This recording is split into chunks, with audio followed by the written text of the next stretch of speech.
if that worked. We're gonna do this outside. I thought I had more chainsaw bars.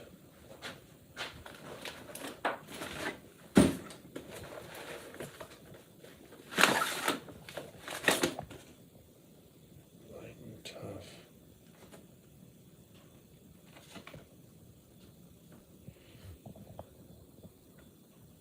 35 seconds, there ain't nobody. Okay. What did I do with that bar?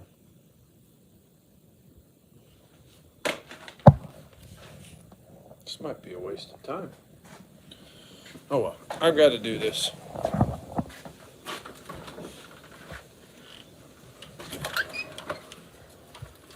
It's nice outside, so we'll do this outside probably. It's not too hot, not too cold. Fred wants to join. I don't know if this is magnetic or not. But if you push a button now.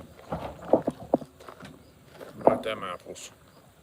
Let me get my chainsaw out. I don't use it much anymore. Just to cut limbs off. The occasional bigger tree down I can't get with the cutter. But back before, turn this around here. So back before the big incident, I bought a bunch of chainsaw bars. I bought a Sugihara. I think one of them's on this other saw up here.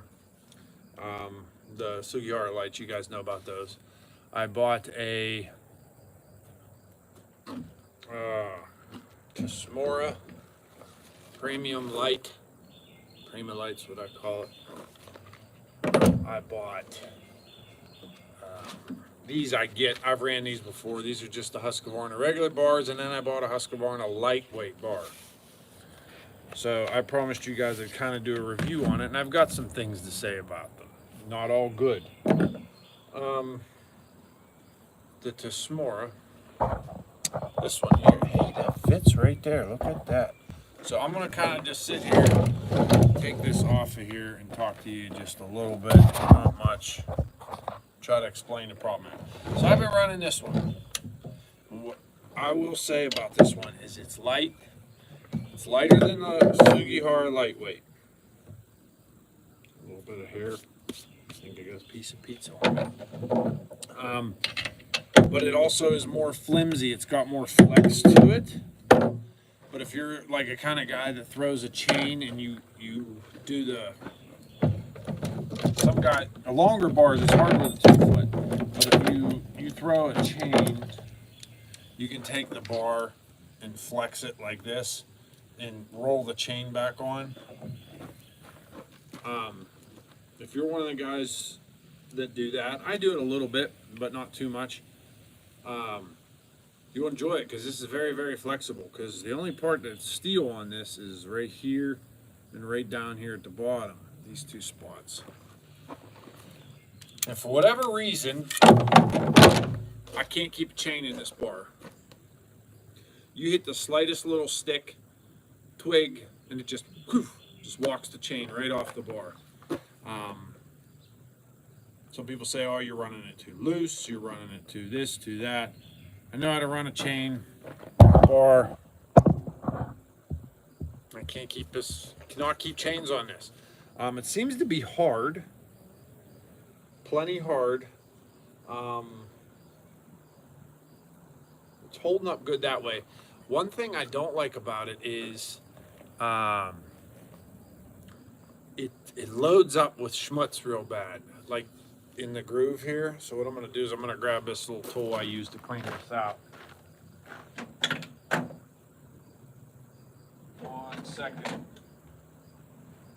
Find the location of said tool.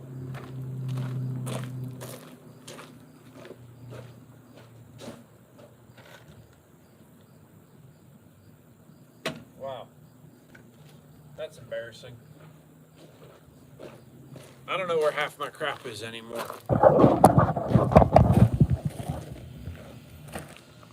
It's supposed to be right here. Here it is. Looking right at it. And all this is just a little, it's like an old pocket ruler thing, but it fits down in there real nice. But this, for some reason, loads up way more. I mean, look at that. You can see, and I mean, it really loads up. Now, it happens in regular bars, but this one's bad. Bad, bad, bad. And it does have one thing I like more than the Oregons and the Sugis is the oiler hole. You see the hole, it's bigger. But these grooves are deeper.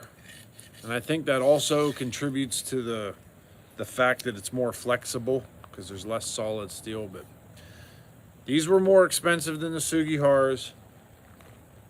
I won't be buying another one of these. So if you stick with me for 1 second, I will get a Sugihara here. I just ordered one. It's inside that door over there. I'm not very prepared.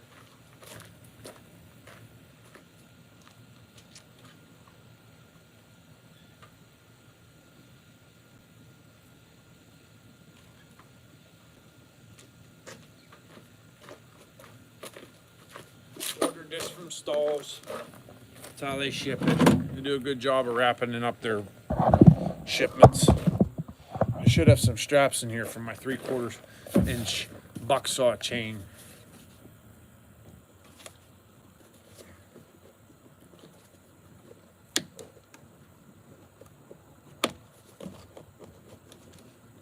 There we go. This is boring. Unboxing. I never understood that a lot of people do that on the intranets. Downright can't hurt nobody. So, you get the new Sugihara. This is what it should look like. Coming from the Diatop Corporation. VT3U-0Q62 HV. That's 84 drive lengths, 3/8 pitch, 50 gauge. It says 25-inch bar, but it's a 24-inch bar. And as you can see, this one in comparison has these cutouts. And there's more material from here to here than there is in comparison to this premium light bar. And I mean, I can feel the difference. But I don't like this one. Told you can't keep a chain in it.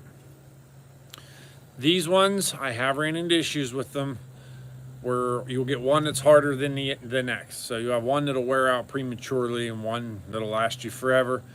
I was told that these are induction heat treated, so they'll have them in a stack and they're passed through an electric induction heat is how they heat treat them. So if you get one towards the center of the stack, it's not going to be as hard as one on the face of the stack.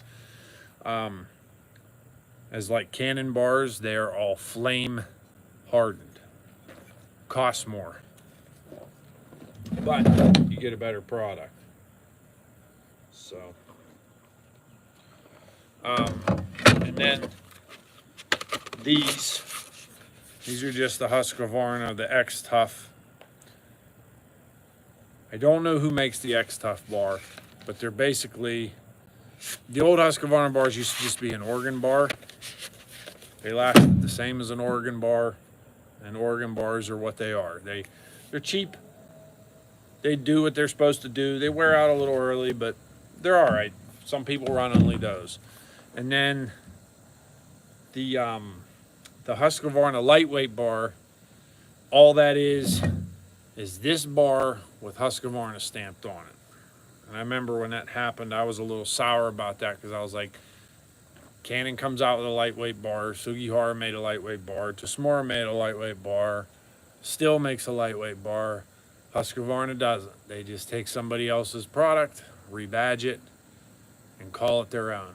I think that's kind of shitty. But it is what it is. So, what I'm going to do here is, it's not what this tool's used for, but it's a pointy object. I'm going to bring it down here.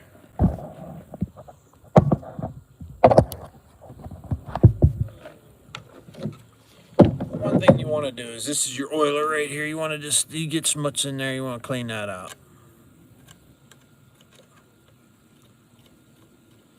Because that gets in your bar and blocks your oil. And I got some blue shop towels in the truck here.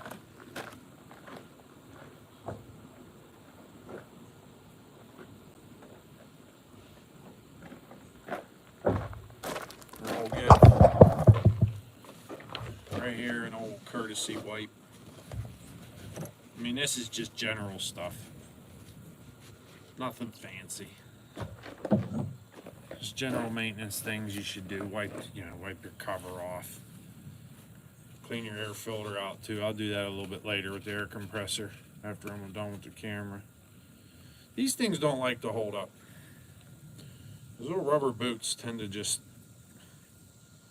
get annihilated. They don't stay in there. Yeah, let's clean that crap off. Gonna throw our bar in there. And I'm gonna throw a new chain, and that'll lead into the next segment.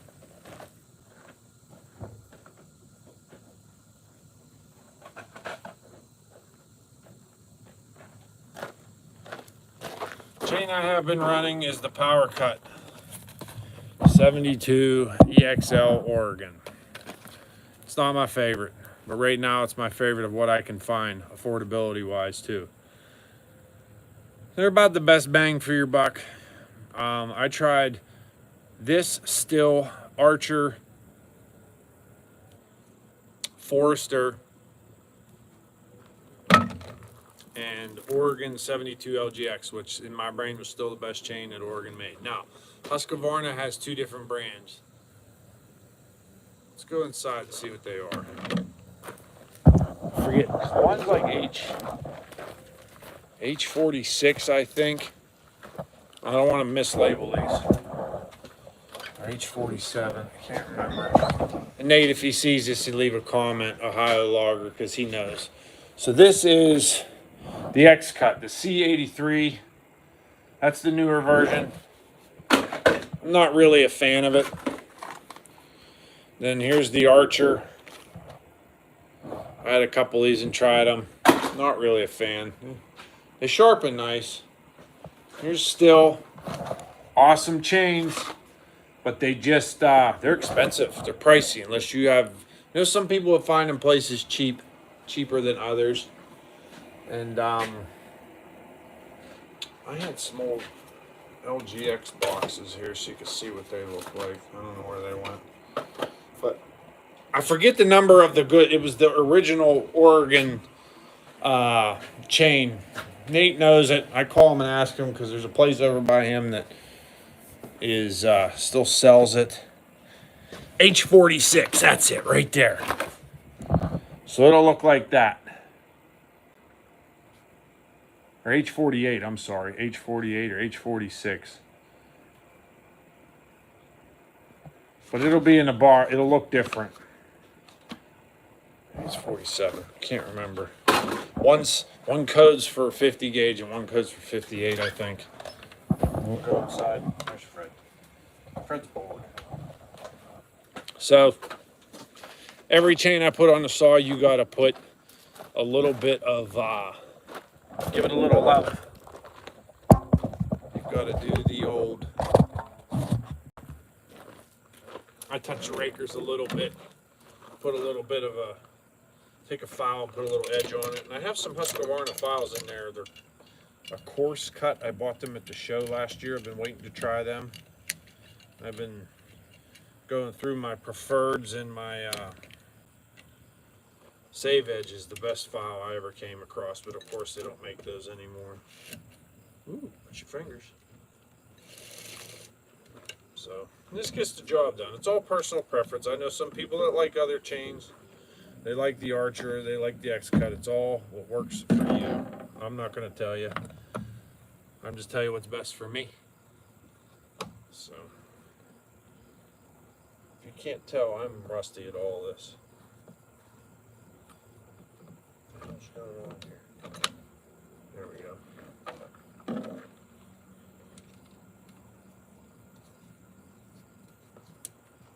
But I'll take us inside and put an edge on it and everything. But I wanted to just come back with you and tell you what I thought about it.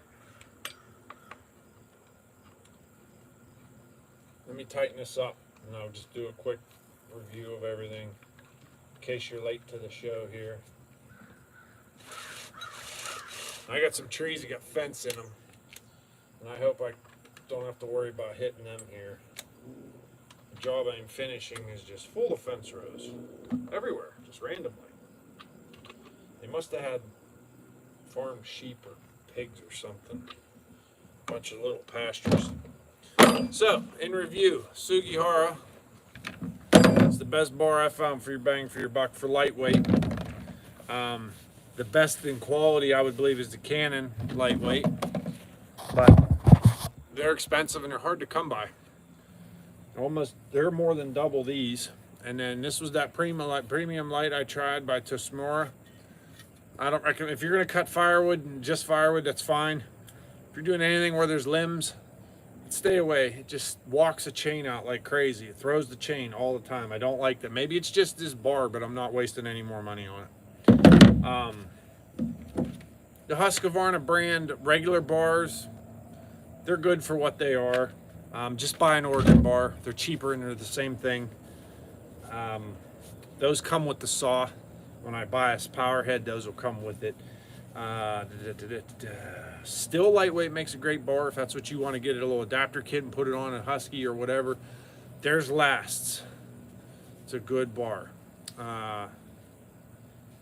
It's a German steel. I think I don't know if they still make them or not. But and then as for the chains, if you can find 72 LGX, go with the 72 LGX. If you can't find it, and you want to just be cost, what's your cost? Best bang for your buck is the 72 EXL. If you want to go cheap, I think Archer was the cheapest or the Forester was the cheapest. I can't remember, and I don't remember the prices. Actually, no. No, I can buy these the cheapest. If you buy these in bulk, you can get these the cheapest. Unless you find someone closing out like LGX or something. And then best chain though is the Still chain or that older Husqvarna chain, not the X-Cut. The X-Cut performs similar to this EXL. So yeah, that's where I'm at. I just kind of go and fart around every day. Cutting a little bit of wood. I'm not setting the world on fire. I'm running the cutter as much as I can. If you saw in that last video, I kind of clean everything out around from other trees, and then if I have to, I'll cut a big one down. There's some down in ravines and stuff I'm gonna have to get some help on. Hopefully I get Nate to come over and his buddy to give me a hand. I just can't, not ready to be dragging cable all day or anything, so. Got a blue jay knocking apples out of my tree. I've got an issue with that. Yeah, hope you guys enjoyed. This was kind of a bland video. It was just something I wanted to share with you. I was going to do this, so I figured I'd turn it on for the live. I haven't done a live in a while. As for me, I'm doing okay. I'm doing more than okay. I'm able to go back to work, and it's only been 6 months since I've been nailed. Like I said, I'm not working at my full capacity. Just kind of do what I can. I go in whenever I feel like it, early or late, and I work until I'm tired, and I just come home. That's all I can do. So I'm just happy to be back doing it. There's going to be some very drastic changes coming.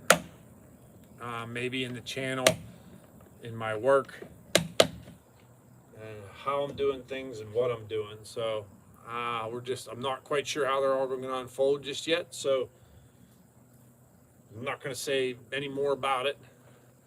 We'll just see what happens and kind of let it unfold, and as it does, hopefully you guys will get to watch and be along, but stay tuned. I'm sorry I don't get as many videos out. I'm kind of just focusing on me right now. As you can imagine, there's a little bit of shit going on up here after what happened, and just trying to get my comfortable. My knee feels good. It gets real sore sometimes, but it feels good. My back's good. Feels real sore. It's like a muscles. It's not bones, it's muscles. And I think it's because I'm starting to use stuff that's not there anymore, for lack of better words. So I'm just excited to be back. I could use less of this hot and humid. I don't know about you guys, but when it gets real hot and nasty out, it really kind of sucks to be in the woods.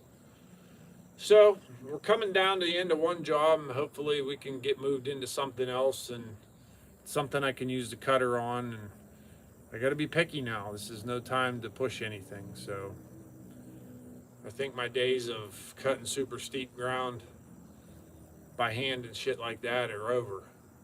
So, which doesn't break my heart.